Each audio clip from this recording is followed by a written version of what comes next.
me. And what came out of that, though, was the most amazing conversation. We started talking about whether we wanted to be buried or cremated, whether we wanted to be stuffed in a drawer somewhere, whether we wanted to go off Mount Diablo or off the ocean somewhere. We talked about Bocelli. We talked about a song I loved called Well Done by the Afters. We talked about words that we would love to have used when the time comes, like kind and devoted.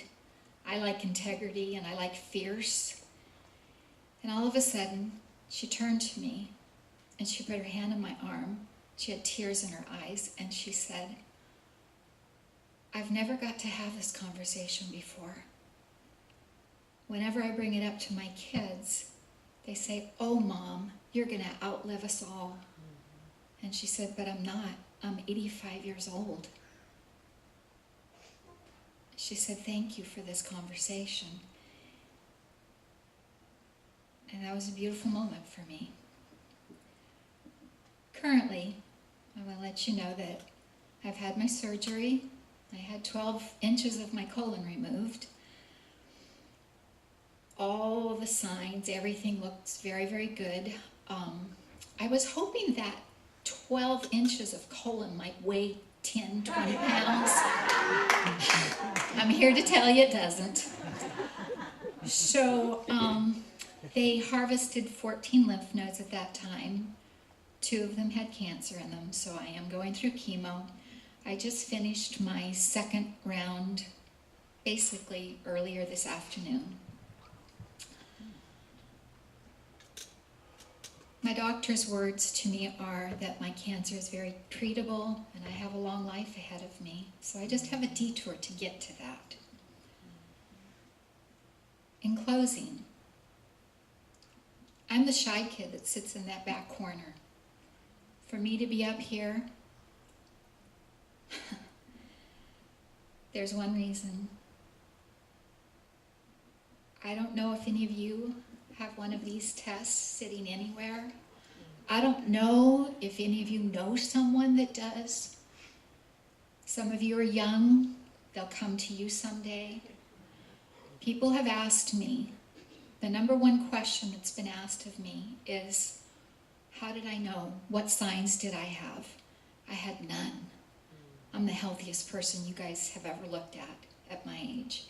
I had none. If it were not for this test and me finally getting it done, I'd probably be having a very different talk with you. So, if it takes M&Ms, let me know. I'll get them.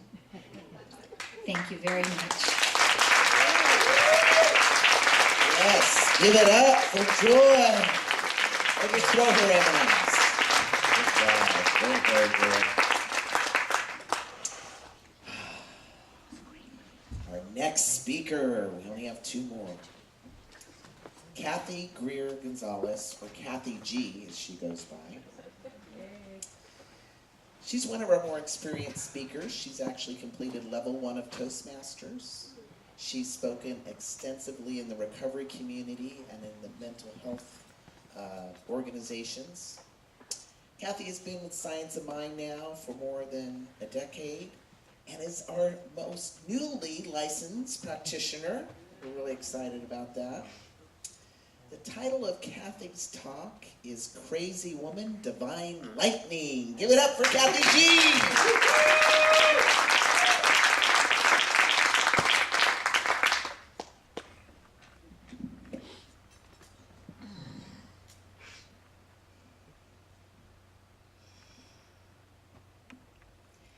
We opened with the Lord's Prayer, and I could feel my brother's presence all around me, and I could feel his hand on my shoulder, leaning in and telling me that he loved me, and that everything was okay, and that he was okay. And I looked out into the audience, and I noticed that there had to have been more than 100 people present in the chapel that day.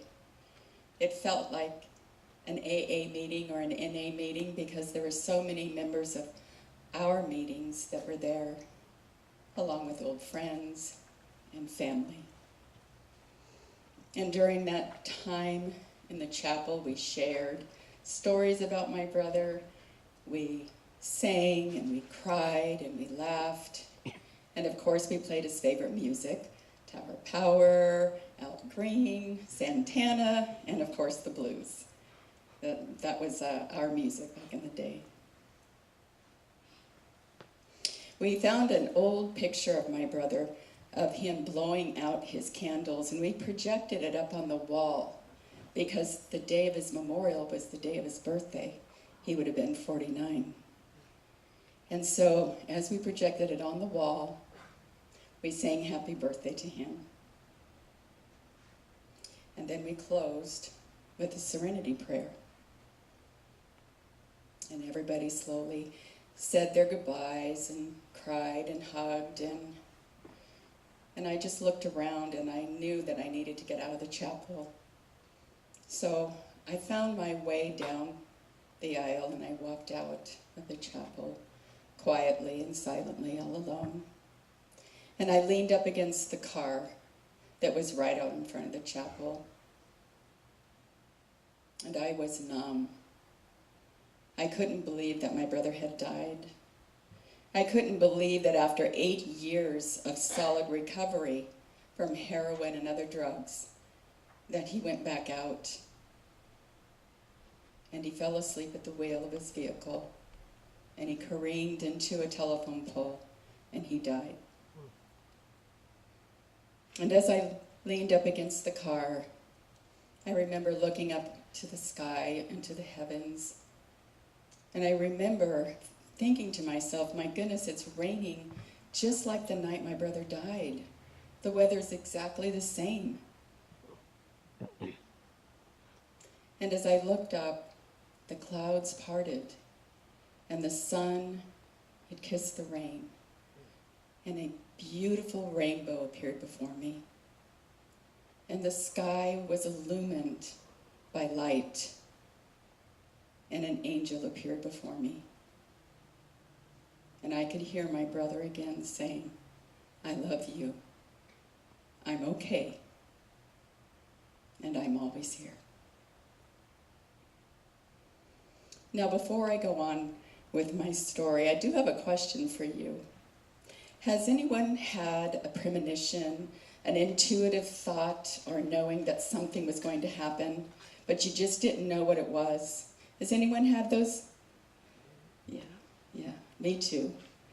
When I was living in Santa Cruz, I was going through a period of time where this started coming up for me, where I was having those premonitions, I was having those feelings, I was having those stirrings in my gut that said something bad's going to happen, but I had no idea what it was.